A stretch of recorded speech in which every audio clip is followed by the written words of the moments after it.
안녕하세요. 커피앤톡입니다. 오늘도 와주셔서 감사드리고요. 바로 사연 읽어보겠습니다. 안녕하세요. 저는 40대 중반 여자입니다. 살면서 참 별의별 일이 다 있는 파란만장한 인생을 살아온 편인데 그중에서도 가장 기가 막히는 제 이야기를 들려드려 볼까 해요.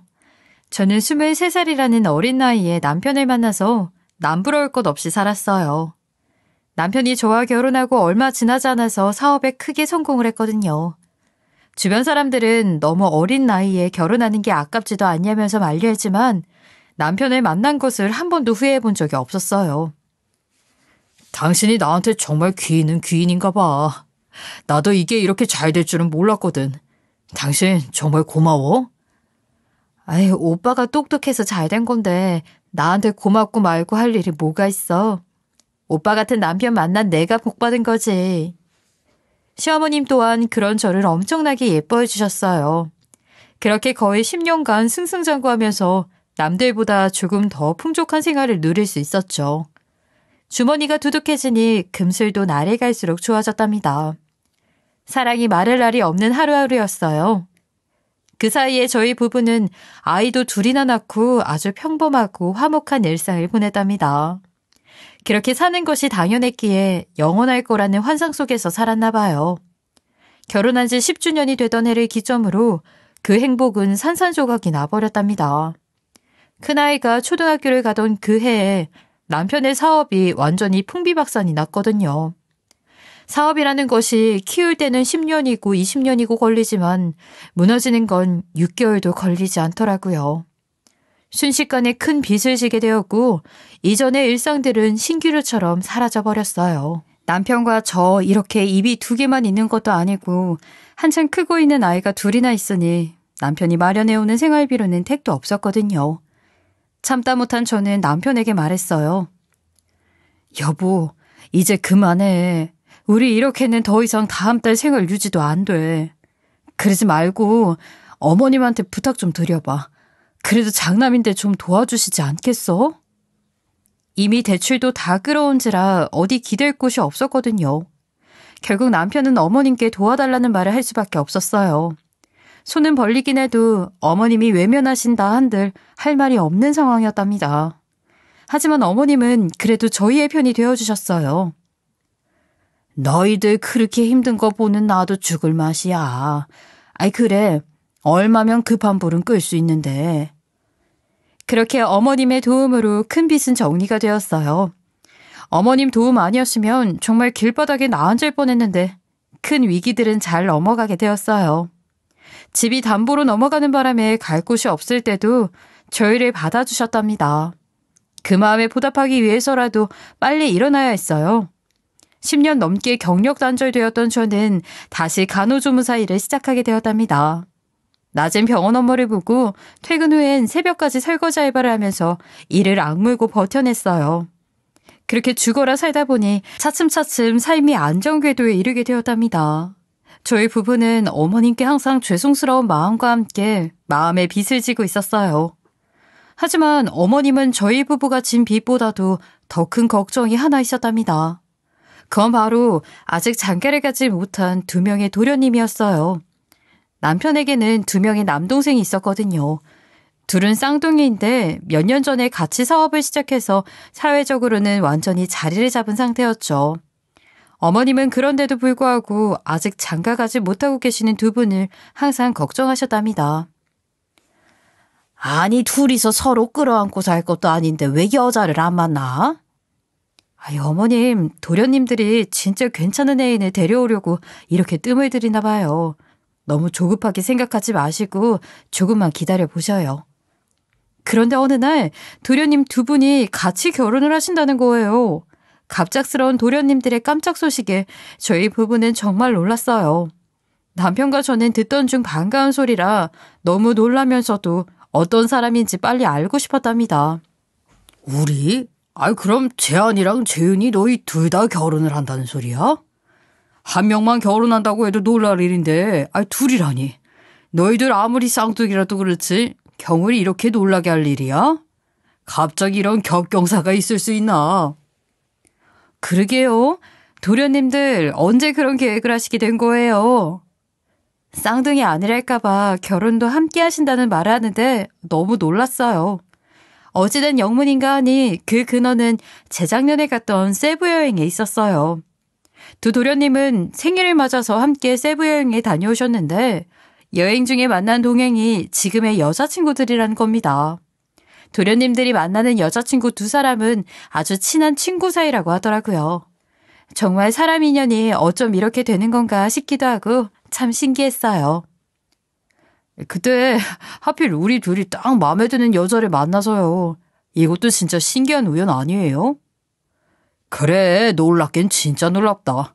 엄마가 하시면 얼마나 좋아하시겠어. 두 사람은 얼마 뒤 저희 집으로 여자친구를 데리고 왔어요. 각자 자기 짝을 하나씩 데리고 오니 집안이 북적북적한 게 사람 사는 냄새가 나고 좋더라고요. 또 여자친구들이 얼마나 싹싹하고 좋은지 어디서 저런 여자들을 물어왔나 싶었죠. 우리 도련님들이 능력 좋은 줄은 알고 있었는데 이 정도로 능력이 좋은 줄은 몰랐네요. 어머나, 과찬이세요. 저희 그렇게 비행기 태우시면 진짜인 줄 알아요. 두 사람은 확실히 오랜 친구 사이 같이 보이는 게 어려울 법한 자리에 왔는데도 농담도 잘하고 부침성 있게 행동하더라고요.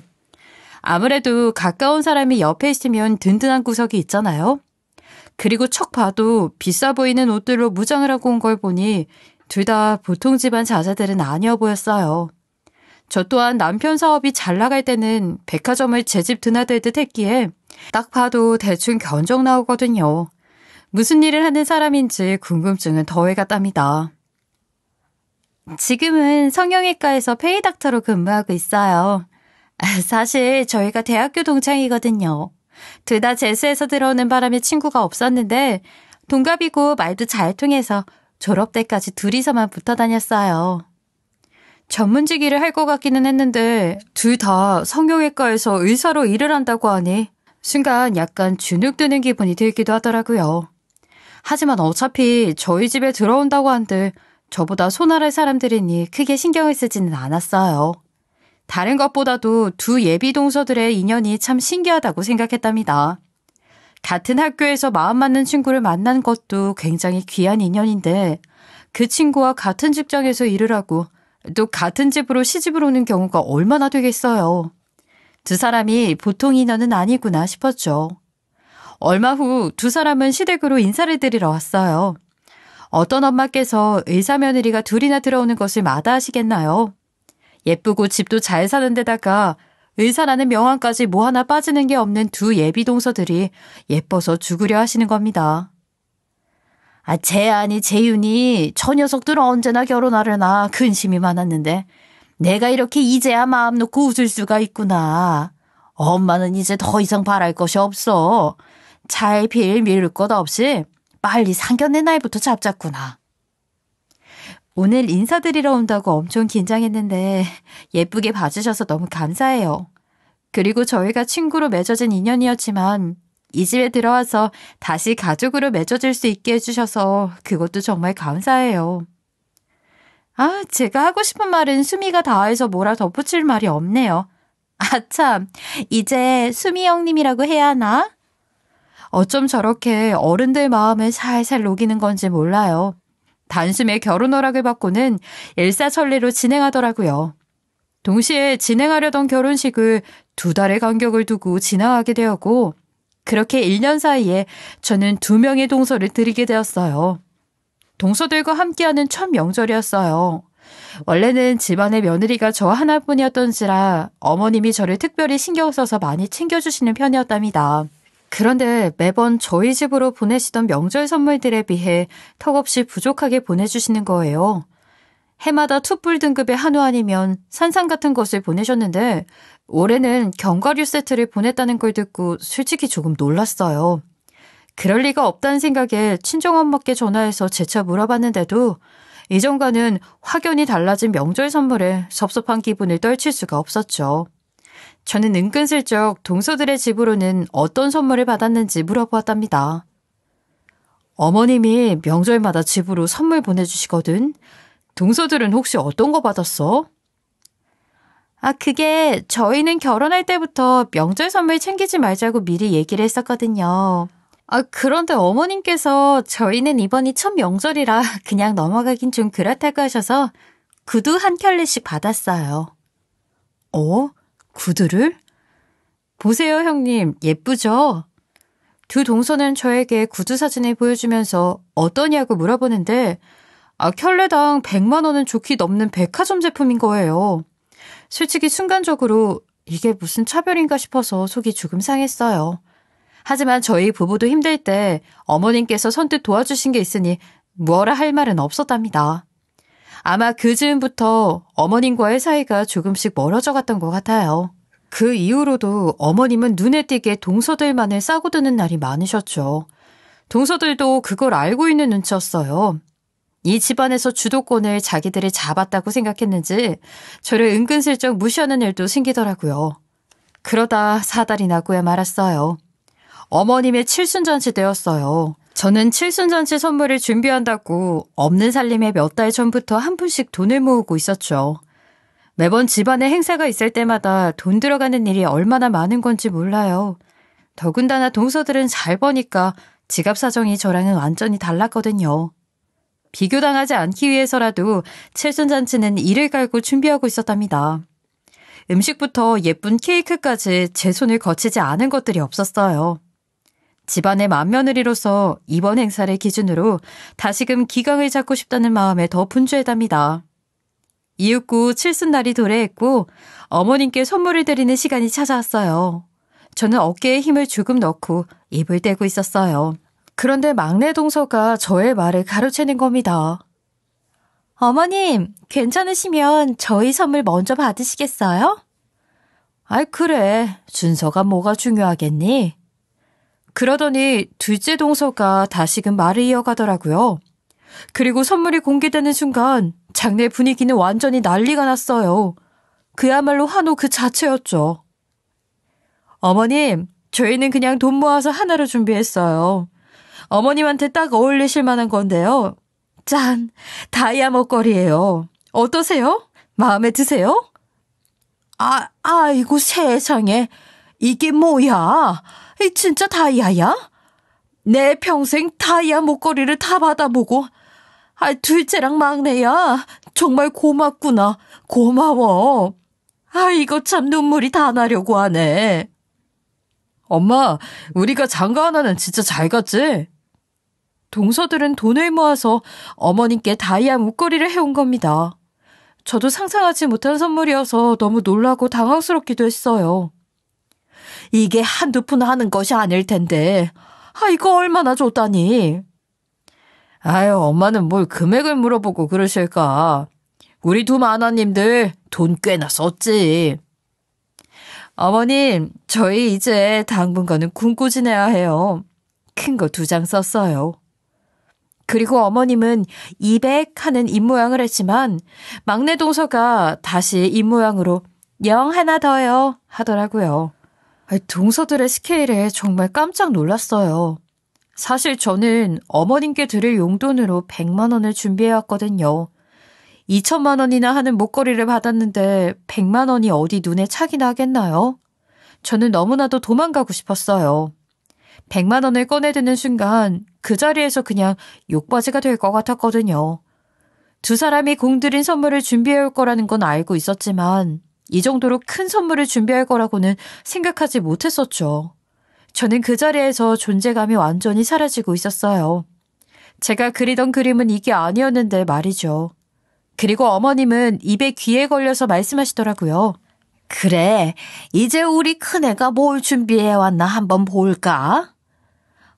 너무너무 궁금해요, 형님. 얼마나 멋진 걸 준비하셨을까요? 막내 동서가 설레발을 치는 거예요. 안 그래도 마음이 불안해서 죽겠는데 저놈의 주둥이를 확 치고 싶었답니다. 저는 어렵게 입을 열었어요. 어머님, 지금까지 건강하게 지내주셔서 너무 감사해요. 제가 맞이로서 부족한 것들이 많지만 그런 저를 이렇게 예뻐해 주신 것도 감사하고요. 별건 아니지만 어머님 용돈 하시라고 조금 넣었어요. 많이 드리지는 못해서 죄송해요. 저는 떨리는 손으로 어머님께 100만 원이 들어있는 봉투를 드렸어요. 순간 분위기는 완전히 싸해졌고 저는 쥐구멍이라도 숨고 싶은 마음이었답니다. 동서들도 자기들끼리 눈빛을 주고받더라고요. 완전히 망했구나 싶었어요. 정적을 깨고 어머님은 말씀하셨어요. 100만 원을 준비한 거니? 아이고, 내가 잘 살았다 싶었는데 이걸 보니 또 아닌가 보다.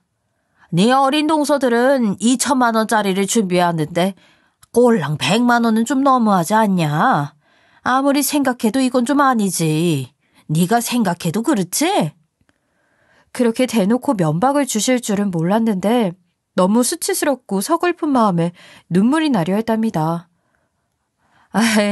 어머님, 형님 딴에는 최선을 다하신 걸 거예요. 너무 그러지 마세요. 맞아요, 어머님. 오늘처럼 좋은 날에 우리 웃기에도 바쁘잖아요. 말을 보태는 두 동서들이 더 얄미웠답니다. 그래도 할 말은 해야지. 얘 큰애야. 내가 너희들 힘들 때 한두 푼으로 도와준 것도 아니고 아무리 그래도 내 칠순인데 100만 원은 좀 실망이다. 에휴, 말을 말자. 둘째랑 막내, 내가 너희들 때문에 산다. 너희들이 벌이가 한참 다르긴 해도 한 번에 그런 큰 돈을 쓰는 건 쉽지 않았을 텐데. 정말 고마워. 어머님이 이렇게 보배 같은 아드님을 선물로 주셨는데 2천이고 2억이고 간에 뭐가 중요하겠어요. 어쩜 저렇게 말도 예쁘게 하는 건지. 두 사람은 아주 꼬리를 살랑살랑 흔들면서 어머님의 마음을 살살 녹이더라고요. 동서들의 말에 어머님은 부처님 같은 미소를 보이시는데 괜히 서러운 기분이 들었어요. 저는 그 자리에서 완전히 찬밥 신세로 전락했답니다. 제 손으로 음식을 준비하고 잔치상을 떡 벌어지게 차렸지만 결국 남 좋은 일만 한 꼴이 되었어요. 제 예상과는 달리 두 사람은 절대 주도권 싸움에서 밀려나지 않더라고요. 서러운 마음만 한가득이었어요. 뒷정리를 하는데 동서들은 저에게 기세등등한 자세로 말하는 겁니다. 아니 형님, 저희가 아까는 형님 기분 맞춰드리려고 좋은 말로 하긴 했지만 그래도 100만 원은 좀 너무하신 거 아니에요? 듣자하니 큰아주버님 사업 망했을 때도 어머님이 많이 도와주셨다고 하시던데. 그러니까요. 형님, 저도 100만 원은 좀 실망이네요. 그래도 형님은 맏며느리잖아요. 저렇게 말을 하는데도 제가 할 말이 없었어요. 두 사람이 하는 말 모두 사실이었으니까요.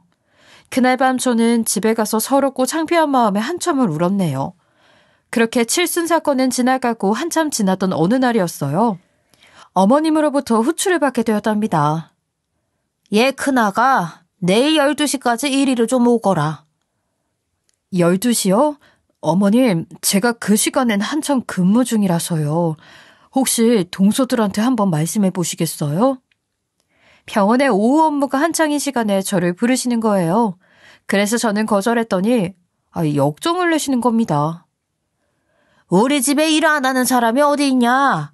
그럼 바쁜 의사 선생님들 일하지 말고 오라고 부르리? 너도 참 생각하는 게 어쩜 그렇게 짧아? 그렇게 또 한 번 혼나기만 했네요. 씁쓸한 마음을 안고 저는 어머님이 말씀하신 시간에 시댁으로 불이 나게 갔답니다. 오늘 이따가 개모임에 나가해서 오라고 했다. 네 시아버지 저렇게 누워 계시는데 내가 어디 다른 사람한테 부탁을 할 수도 없는 노릇이고. 다녀올 테니 집 청소해놓고 때 되면 우리 영감 간식 좀 챙겨드리고. 네, 어머님. 걱정하지 마시고 조심해서 다녀오세요. 아버님은 몇 해 전에 풍을 맞는 바람에 지금은 반신불수가 되셔서 침대 생활을 하고 계시거든요. 건강하실 적에도 저를 많이 예뻐해 주셨는데 지금도 유일하게 제 편이 되어주시는 분이세요. 제가 풀이 죽어 보이는지 누워 계시는 아버님이 저에게 말씀하시더라고요. 아가, 네가 고생이 많다. 저 양반이 원래 저런 사람은 아닌데 둘째랑 셋째가 좋긴 한가 봐. 어른인 네가 그냥 좀 참아줘. 별 말씀을요, 아버님. 제 편은 아버님뿐이네요.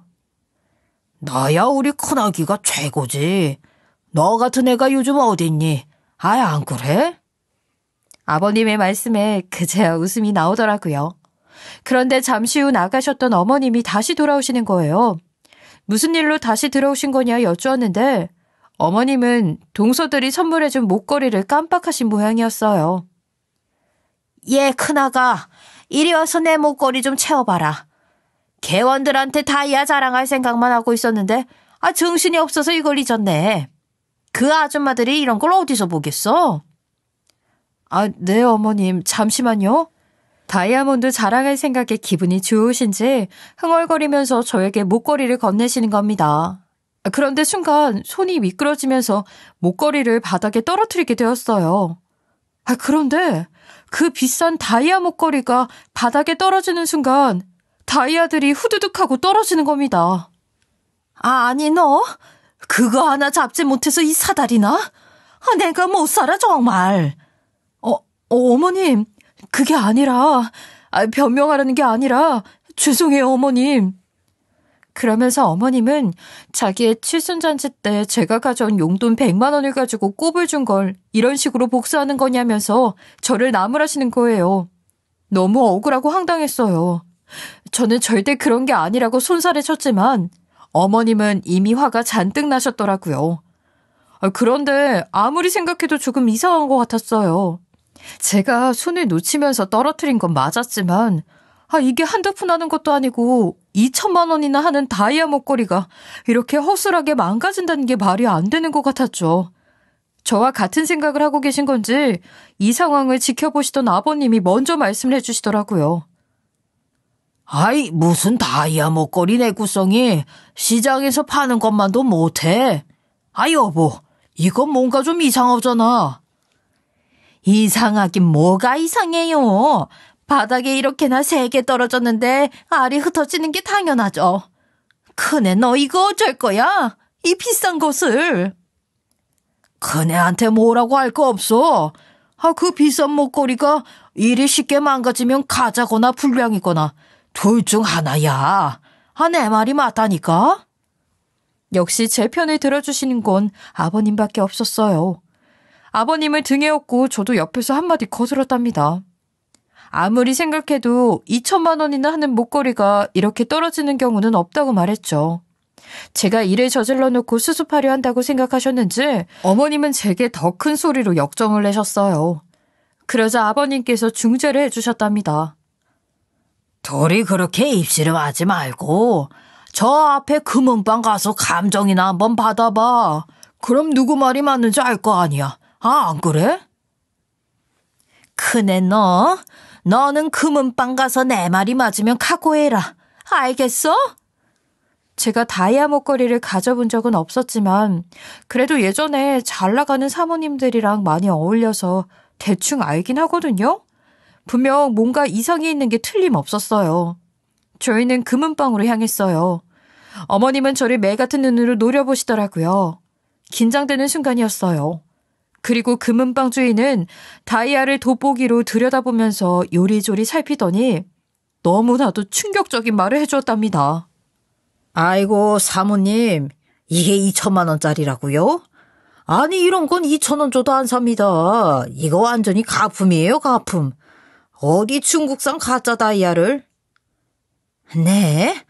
사장님, 그게 뭔 소리예요? 거짓말하고 있어. 다시 한번 제대로 좀 봐보세요. 이거 더 볼 것도 없어요. 정품이 바닥에 한번 떨어뜨린 걸로 이 난리가 날 수가 없거든요. 이런 가품을 누구한테 받으신 거예요? 이런 걸 선물로 주는 사람도 있구먼. 2,000원이라는 말에 어머님은 하늘이 무너져 내리는 표정을 하고 있는 겁니다. 속으로는 조금 고소하기도 했고 동서 너희들은 이제 죽었다 하고 캐제를 불렀답니다. 그런데 사장님께서는 이 가품을 어디서 산 건지 알겠다고 하시는 거예요. 사장님의 말씀에 어머님은 다시금 눈에 생기를 보이며 되물었어요. 어머님은 당장에 그곳으로 갈 기세를 하고 사장님께 빨리 알려달라고 출근을 하시더라고요. 이게 정품이 워낙 고가라 가품 취급하는 곳이 몇 군데밖에 없거든요. 흉내내기 힘든 디자인이기도 하고요. 그중에 최근까지 영업하는 곳이면 아마 여기겠네. 우리도 가품 공부를 해야 해서 업체들을 알아두고 있긴 하거든요. 이쪽으로 한번 가보시면 아실 거예요. 사장님은 주소만 적혀있는 명함을 한 장 내미셨어요. 저는 어머님과 황급하게 명함 속의 곳으로 향했어요. 그리고 거기서 판도라의 상자가 열리고 말았답니다. 여기가 이 다이아 목걸이 취급하는 곳 맞죠? 이거 여기서 파는 게 맞는지 확인 좀 해보려고 왔어요. 어머님은 다급하게 말씀을 하시더라고요. 그곳에 있는 사장님은 알알이 흩어진 목걸이를 유심히 살피더니 입을 열었어요. 이거 우리 제품 맞네. 보자. 그 언니들이구나. 몇 주 전에 언니들 둘이 와서 사갔어요. 여기 기록이 딱 있네. 사장님은 목걸이를 사간 동서들을 기억하고 있는 거예요. 그러면서 장부 하나를 꺼내서 보여줬는데 그 장부에는 동서들의 이름이 떡하니 적혀 있더라고요.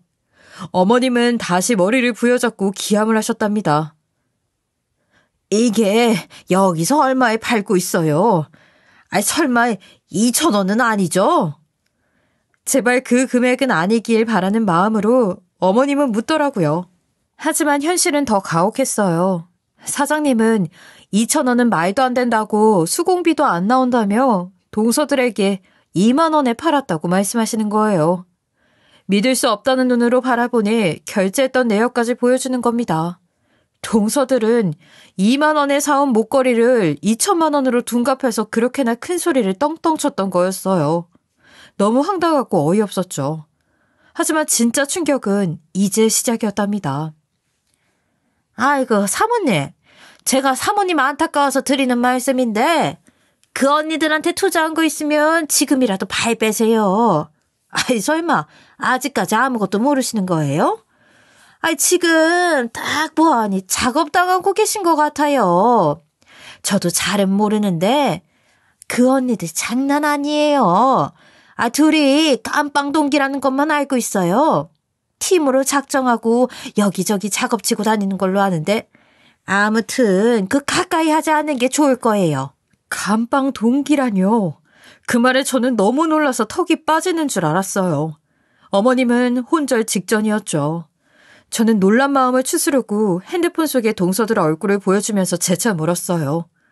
역시나 사장님은 사진을 보더니 대번에 알아보시더라고요. 맞네. 맞아요. 이 언니들이에요. 저희 가게에 종종 오시는데 아무튼 질이 안 좋아요. 저는 더 자세한 건 모르고 여기 위층에 605호로 한번 가보실래요? 그 언니들은 거기 사장님이 제일 잘할 거예요. 어머님은 이마 위에 땀을 닦으면서 기운 없는 안색을 하셨어요. 저는 어머님께 이제 그만 집으로 돌아가자는 말을 했어요. 하지만 어머님은 완강하셨죠. 이미 상황이 이렇게 된 이상 갈 때까지 가보자고 하시더라고요. 어머님은 마음을 굳어 먹으신 듯 보였어요. 605호로 가보니 그곳은 가품을 파는 곳은 아니고 돈 세탁을 해주는 곳이더라고요. 저도 이런 어둠의 장사를 하는 사람들이 있다는 걸 처음 알았어요. 어딘지 스산한 기분마저 들었어요. 어머님은 먼저 사진부터 들이밀며 물으셨죠. 그런데 거기서 더 충격적인 말을 들었어요. 여기 이 사람들 알죠? 내가 지금 아래에서 이 둘 얘기를 듣고 와서요. 진짜 감방 동기가 맞아요? 그쪽 혹시 이 사기꾼들 시어머니 되세요? 605호의 사장님은 동서들을 잘 알고 있는 듯 했어요. 어머님을 보자마자 대번에 시어머님인 걸 알아봤으니 말 다 했죠. 그런데요. 내가 얘들 시엠이 되는 사람입니다. 이것들 동기 맞아요. 제 동생이 저 인간들한테 몇 년 전에 사기를 거하게 당했는데 그때 제가 신고해서 빵에 넣은 거거든요. 저랑은 아주 지독한 악연이에요. 돈 많은 남자들 몰아다가 사기치고 또 있는 집 아줌마들 깨어내서 사기치고 다니는 걸로 유명해요. 지금은 설마 의사 타이틀로 다니려나? 원래 하나는 변리사, 하나는 세무사 행세를 하면서 다녔거든요. 법은 자기들이 더 빠삭하게 한다면서 어찌나 뻔뻔들한지. 아무튼 명줄도 기네. 그 말을 듣고 놀라지 않을 수가 없었어요. 어떻게 이런 일을 벌일 수가 있는 건지 동서들이 무서워지기 시작했어요. 저는 사장님께 물었어요. 저는 순간 의아한 생각이 들었어요. 여기 사장님은 어떻게 어머님을 보고 단번에 동서들의 시어머니인 걸 알았을까 싶었죠. 그래서 사장님께 물었더니 이런 대답을 하시더라고요. 건너로 이번에 아예 작정하고 시집을 갔다고 듣긴 했어요. 뭐 같은 집으로 갔다고 들었는데 아줌마 얼굴이 사색이 된 걸 보니 그 집 시어머니구나 하고 알아본 거죠. 원래는 저랑 거래하던 애들인데 제가 신고하면서 완전히 연 끊고 척지게 된 거고요. 시집 가면서 이제 손 턴다고 그랬는데 그 버릇 고쳤을 리가 없어요. 한 번 쉽게 돈 벌어본 사람들은 절대 못 끊어내거든요. 동서들은 그동안 가짜 명함에 가짜 타이틀을 달고서 수많은 사기를 치고 다녔던 겁니다. 어떻게 의사로 둔갑을 한 건지 듣게 되었어요.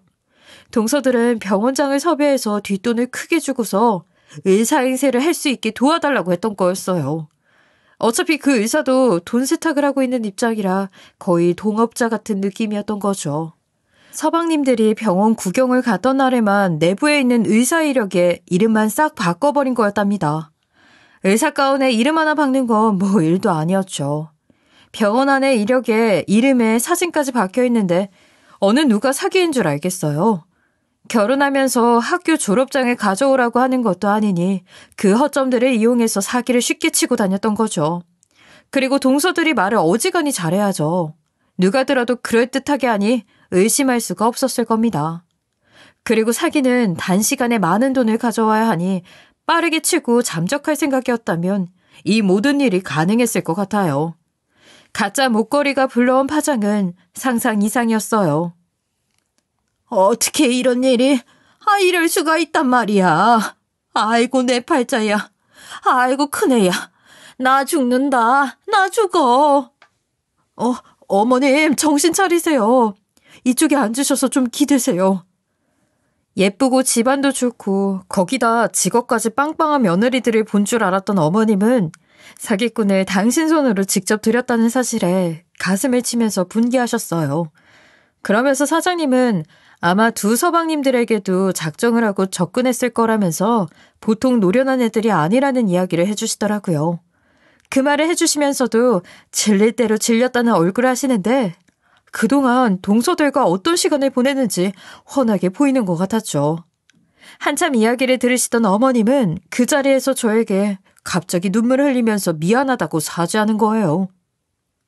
큰아가, 내가 정말 미안하다. 진짜 진국은 너인데 내가 그 사기꾼들한테 올려서 너를 외면했었어. 아이고, 큰아가, 내가 정말 너한테 너무 미안하다. 오늘도 너를 그렇게 쥐잡듯이 잡는 게 아니었는데 내가 어리석었다. 너한테 미안해서라도 내가 이것들을 절대 가만 안 둬. 어떻게 해서든 복수하고 만다. 어머님, 사실 저 많이 상처받았었어요. 그리고 만약 이 상황에 다른 사람들이라면 어머님 사과 안 받을 거예요. 근데 저는 성격이 그러지 못해서 그 사과는 받을게요. 어떻게든 두 사람이 한 짓 같이 밝혀내요. 너무 걱정하지 마세요. 어머님의 진심 어린 사과와 반성을 들으니 지난 시간들이 생각나면서 눈물이 나더라고요. 어머님과 제가 눈물의 시간을 보내고 있는데 사장님이 도와주겠다는 말씀을 하시더라고요. 사장님의 그 말씀은 구세주처럼 다가왔어요. 그러면서 하시는 말씀이 둘째 동선의 사돈어른께 전화를 해보라는 거예요. 저는 무슨 이유 때문에 그쪽으로 전화를 하라고 하는 건지 물었어요. 그랬더니 이러시더군요. 그 사돈이라는 양반이 진짜 사돈이라고 생각하는 건 아니죠? 그 아줌마도 그냥 동업자고 연기자예요. 듣자 하니 얼마 전에 그 아줌마랑 사이가 갈라졌다고 하던데 지금 아마 독이 바짝 올라있을 거예요. 동업자한테 돈 가지고 장난질 했으니 말이죠. 같이 복수하자고 하면 아마 이를 갈고 도와줄 겁니다. 미처 동서들의 친정집 어른들까지 생각해보지는 못했는데 생각해보니 동선의 주변 사람들 모두가 사기꾼인 거였어요. 뭐 하나 진실한 것이 없었죠. 동업자인 입장에서는 사이가 갈라졌다고 하면 더할 나위 없는 기회였어요. 당장에 둘째 동서의 친정엄마 연기를 한 사람에게 전화를 하고 찾아갔어요. 이미 다 알고 온 거라고 선전포고하니 본래의 모습을 숨기지 않으시는 겁니다. 처음 만나 뵈었을 때와는 완전히 다른 분위기를 하고 계시더라고요. 어머님의 말씀에 아주 호탕하게 웃더니 도도한 얼굴로 장부 하나를 건네주더라고요. 이것들도 털미가 잡히는 날이 오긴 하네요. 이 장부, 출소 이후에 지금까지 작업치고 있는 사람들 명단이에요. 이거 가지고 경찰이랑 얘기하면 아주 좋아 죽을 겁니다. 완벽한 증거물과 증인까지 있으니 이제 두 인간들을 잡아넣기만 하면 되었어요. 호랑이도 제 말하면 온다고 막내 동서가 어머님께 전화를 했더라고요. 어머님, 내일 모레 시간 괜찮으세요? 저희가 긴히 드릴 말씀이 있어서요. 대구로 한번 갈게요. 그래. 그럼 내일 모레 오거라. 그리고 저와 어머님은 만발의 준비를 하고 있었어요. 동서들이 올 시간에 맞춰서 시댁에서 준비를 하고 있었어요. 동서들은 저를 보더니 놀라는 겁니다. 하긴 예상치 못한 손님이었으니 놀랄 법도 했죠. 두 사람은 제 눈치를 슬쩍 보더니 이내 본론을 꺼내더라고요. 어머니, 저 사실 저희 둘이 이번에 같이 개원하려고 하는데 10억만 보태주실 수 있을까요? 보태주시면 5년 안에 전부 상환할게요. 맞아요, 어머님. 저희 능력 아시잖아요. 빌려만 주시면 저희가 무조건 5년 안에 갚을 수 있어요. 둘은 뻔뻔하게 10억을 달라고 하는 겁니다. 너무 기가 막히고 코가 막혔어요. 이런 식으로 작업을 하는구나 싶었죠. 그런데 어머님께서는 이해할 수 없는 말씀을 하시더라고요. 10억? 아 그래, 내가 못해줄 게 뭐가 있겠니? 해주마 10억. 동서들은 얼굴에 화색이 돌면서 손뼉을 치는 겁니다. 역시 어머님 최고예요. 우리 어머님 쿨하셔서 흔쾌히 해주실 줄 알았어요. 아이 그럼 나한테 2천만 원짜리 목걸이도 턱턱 사주는데 그깟 10억 못 해주겠니? 아이 근데 말이다.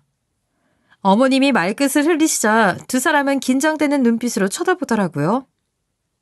지금 모실 분이 그걸 허락하실지는 모르겠네. 그때 초인종이 울렸고 저는 재빠르게 현관을 열었어요. 그리고 들이닥친 3명의 남자 중 한 사람이 말했어요.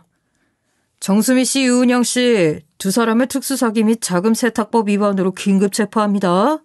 두 사람은 변호사를 선임할 수 있으며 어머님, 이거 정말 아니잖아요? 저희한테 왜 이러시는 건데요? 이것들아, 내가 진짜 호구로 보이냐? 어디 겁도 없이 우리 집에 들어와서 나를 등쳐먹으려고 들어? 이 천하의 사기꾼들아. 어머님이 크게 역정을 내셨어요. 동서들은 정말 뻔뻔하기 짝이 없었어요. 그런 일을 쳐놓고도 아직까지 저런 말을 할 배짱이 있다는 게 신기할 따름이었어요. 보다 못한 제가 한마디 했어요. 동서들 정말 대단하다. 원래도 보통 내기들은 아닌 줄 알았지만 이 정도일 줄 누가 알았겠어? 어디 끝까지 뻔뻔하게구나 한번 보자. 그리고 문 밖에 있던 한 사람이 집으로 들어왔어요. 그 사람을 보고 동서들은 소스라치게 놀라더라고요. 그 사람은 바로 둘째 동서의 엄마 역할을 하던 동업자였어요. 저희에게 피해자 명부를 주신 분이기도 하셨죠. 언니, 이렇게까지 할 건 없잖아? 참나, 엄마가 언니로 그렇게 확확 바뀌나 보다. 니들 나머지 얘기는 철창 안에서 하는 걸로 해. 그렇게 두 사람은 경찰들의 손에 이끌려 질질 끌려나갔답니다. 그 이후 저와 어머님에게 빌고 싶다면서 울며불며 매달리는데 아주 꼴이 우습고 어이가 없었죠. 어머님, 정말 죄송해요. 저희가 정말 이번 것만 넘어가면 아이도 낳고 남들처럼 알콩달콩 살아보려고 했어요. 어머님, 저희 한 번만 도와주시면 안 될까요? 제가 이렇게 빌게요. 어머님, 제발 한 번만요. 형님, 저희가 정말 잘못했어요. 그런 죄를 짓고 사는 게 아니었는데 진짜 깊게 반성하고 있어요. 형님, 제발요. 저희 그 창살에 다시 들어가고 싶지 않아요. 제발 한 번만 도와주세요. 니들이 말하는 마지막 한 건이 설마나 아니야? 어린 반푼어치도 없다. 그렇게 구제해달라고 하고 싶으면 그동안 니들이 사기친 피해자들한테 가서 말해보던가, 어? 그래, 동서들. 아니다. 이젠 동서가 아니지. 둘 다 입원에 들어가서 따뜻한 나랏밥 먹으면서 오순도순 잘 살아봐. 너희들 같은 사기꾼들한테는 그 자리가 딱이니까. 알겠어? 그렇게 소리를 빵빵 치고 나니 얼마나 속이 시원했는지 몰라요. 아주 천년 묵은 채증이 내려가는 기분이었답니다. 명백한 증거들이 있으니 실형을 피할 길은 없었어요. 재범의 그 죄가 무거워서 꽤나 큰 형량을 선고받았고요. 옥으로 가기 전에 두 도련님들과는 이혼의 절차를 밟았고 결국 우리 집에 들어왔던 두 버러지들을 도려낼 수 있었답니다. 지금 생각해보면 네가 그때 그 목걸이를 떨어뜨린 게 우리를 구원해 준 것 같아. 그네 너한테 정말 고마워. 그리고 목걸이 떨어뜨렸다고 성내서 다시 한번 미안하다. 어른으로서 참 부끄럽구나. 어머님, 이제라도 모든 걸 바로잡아서 다행이라는 생각밖에 안 들어요. 저도 혼자였으면 무서웠겠지만 어머님이랑 같이 하니까 헤쳐나갈 수 있었어요. 이후 저희는 다시 이전의 관계를 회복했어요. 그 어떤 사건들을 봐도 우리 집 사연만 하지 못한 것 같아요. 그만큼 스펙터클한 사건이었죠. 시간이 지나도 이 일은 잊혀지지가 않는 것 같네요. 두 사람은 여전히 창살 아래에서 살고 있고 아직 나오려면 한참 멀었답니다. 그 사이 두 도련님들은 평범한 여자와 재혼을 하셨고 지금은 아기를 둘씩 낳아서 잘 지내고 계세요. 저와 남편 또한 많이 버는 건 아니지만 아이들 먹이고 입히는데 부족하지 않을 정도로 벌면서 부족함 없이 지내고 있어요. 어머님과는 그때 이야기를 하면서 지금도 혀를 내두른답니다. 여전히 새 며느리들 중 저를 가장 예뻐해 주시기도 하고요. 이렇게 어딘가에 털어놓으니 괜히 홀가분해진 기분이 드네요. 저의 긴 이야기 들어주셔서 감사합니다. 지금까지 커피앤톡이었습니다. 오늘도 끝까지 함께해 주셔서 감사하고요. 다음 영상으로 또 찾아뵙겠습니다.